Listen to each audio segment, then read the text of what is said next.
अस्सलाम वालेकुम नाजरीन। मैं हूं यासिन नागौरी। आप बना रहे हैं इजी पीजी बेकिंग डक। आज आप डक बेक कर रहे हैं मेरे लिए कन्वेंशनल ओवन में। तो आइए मैं आपसे सीखता हूं कि कौन कौन से मसाले कितने डालने होते हैं। दही 3 चमचे, एक डक है बड़ी वाली, पेपरिका 1 चमचा,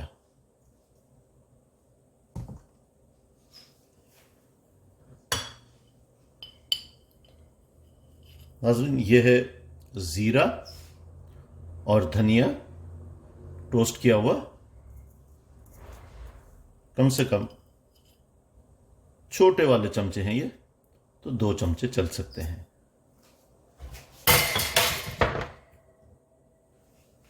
गरम मसाला आधा चमचे के करीब,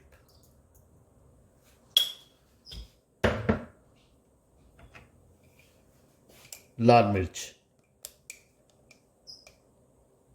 1 चमचा,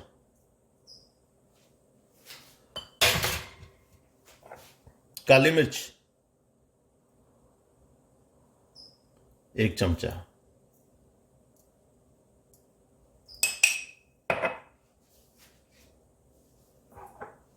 सॉल्ट 1 चमचा, उससे थोड़ा सा कुछ ज्यादा,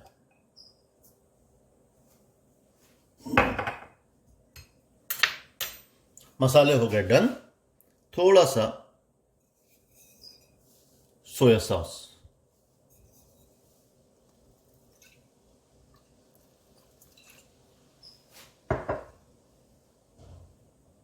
थोड़ा सा बारबेक्यू सॉस,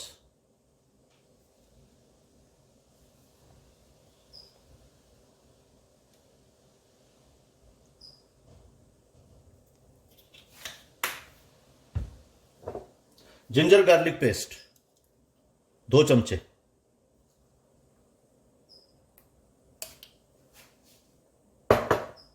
और सबसे इंपॉर्टेंट चीज यह है कच्चे पपीते का पेस्ट।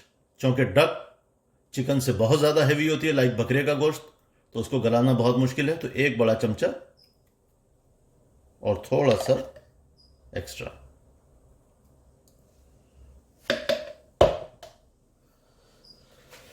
लेमन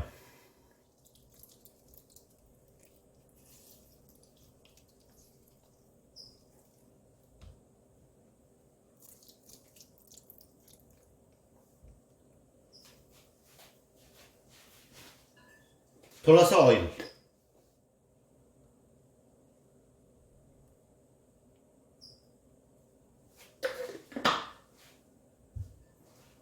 इसको मिक्स कर लेंगे।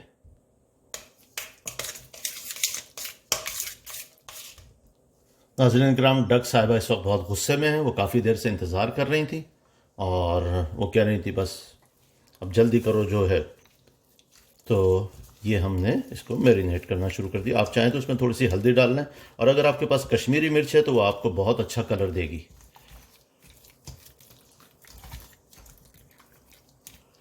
लेकिन चूँकि आप लोग सिर्फ हमारे लिए बना रहे हैं तो हम कोई ख़ास वीआईपी नहीं है। नाजरीन ये मैरिनेट हो गई है डक। इसको हम छोड़ देते हैं कम से कम 4 से 6 घंटे के लिए, ताकि खूब अच्छी तरीके से जो है वो मैरिनेशन इसके अंदर तक जज्ब हो जाए। तो नाज़रीन ये हमने डक को मैरिनेट करके रख दिया था, और अब टाइम हो रहा है इसको ओवन में डालने का। तो इसको ओवन में हम डालेंगे लाइक 300 टेम्परेचर होगा, और कम से कम 1 घंटे के लिए 1 घंटे के लिए 275 टेम्परेचर 1 घंटे के लिए फॉइल को कवर करने के बाद, और फिर कम से कम 20 मिनट के लिए 450 टेम्परेचर कर देंगे फॉइल हटाने के बाद। तो ये हम एल्युमिनियम फॉइल इसको लगाकर अच्छी तरह कवर कर देंगे, और इस चिकन को लगभग कोई 1 घंटे के लिए 275 टेम्परेचर के ऊपर ओवन में रख देंगे और फिर उसके बाद तकरीबन कोई 20 मिनट से 30 मिनट के लिए 450 फाइल हटाने के बाद, ताकि कलर आ सके।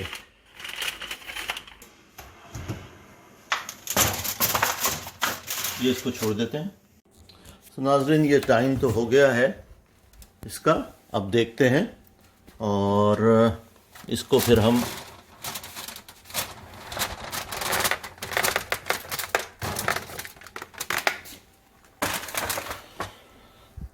थोड़ा सा इसको कलर के लिए फिर हम फॉइल के बिना डाल देंगे इसमें। ये तो था गलाने के लिए। वाह, ये देख लीजिए, आपको देखकर ही अंदाज़ा हो रहा होगा कि टोटल गल चुका है। अब 500 के ऊपर 10 मिनट के लिए छोड़ देंगे ताकि इस पर कलर आ जाए। तो नाज़रीन, ये देखिए, ये डक जो है वो रेडी टू ईट है। हमने इसको 10 मिनट के लिए 450-500 के ऊपर रखा और इसको बाहर निकाल लिया। और ये देखिए साहब, ये देखिए, रेडी टू ईट। तो ये है डक ब्रोस्ट। अगर इसको मैं टुकड़े करके फ्राई कर लूँ या मेरे पास इतना ज़्यादा तेल हो तो मैं इसको इसमें डाल के फ्राई कर लूँ तो ये बन जाएगा लाहौरी चरखा। लेकिन मैंने अगर लाहौरी चरखा बनाया इतने सारा तेल इस्तेमाल करके, यकीन कीजिए नाज़रीन, मेरी बीवी मेरा चरखा बना देगी। ठीक है, तो मैं अपना चरखा नहीं बनवाना चाहता, क्योंकि मुझे अभी आपके लिए और अच्छी अच्छी रेसिपियाँ बनानी है। आपसे दरख्वास्त है, मेरे चैनल को सब्सक्राइब कीजिए। अगर आपको और आपके मेहमानों को ये खाकर, आप इसको चिकन में भी बना सकते हैं। खुदा के वास्ते चिकन में पपीता यूज़ मत कीजिएगा। ये सिर्फ डक के लिए क्या है, क्योंकि डक का गोश्त, बतख का गोश्त बहुत ज़्यादा सख्त होता है। तो और इसको फिर आपने जो बहुत ही कम हीट के ऊपर कम टाइम के लिए, यानी हाफ टाइम यूज़ करना होगा चिकन के लिए। ख्याल रखिएगा। मिलते हैं अगली रेसिपी में। मेरे चैनल को सब्सक्राइब कीजिए, मुझे कमेंट कीजिए, कोई सवाल हो ज़रूर कीजिए, कोई ख़ास रेसिपी चाहिए मुझे बताइए, ज़रूर दूंगा। अल्लाह हाफिज़। Yasin Nagori, easy PG kitchen.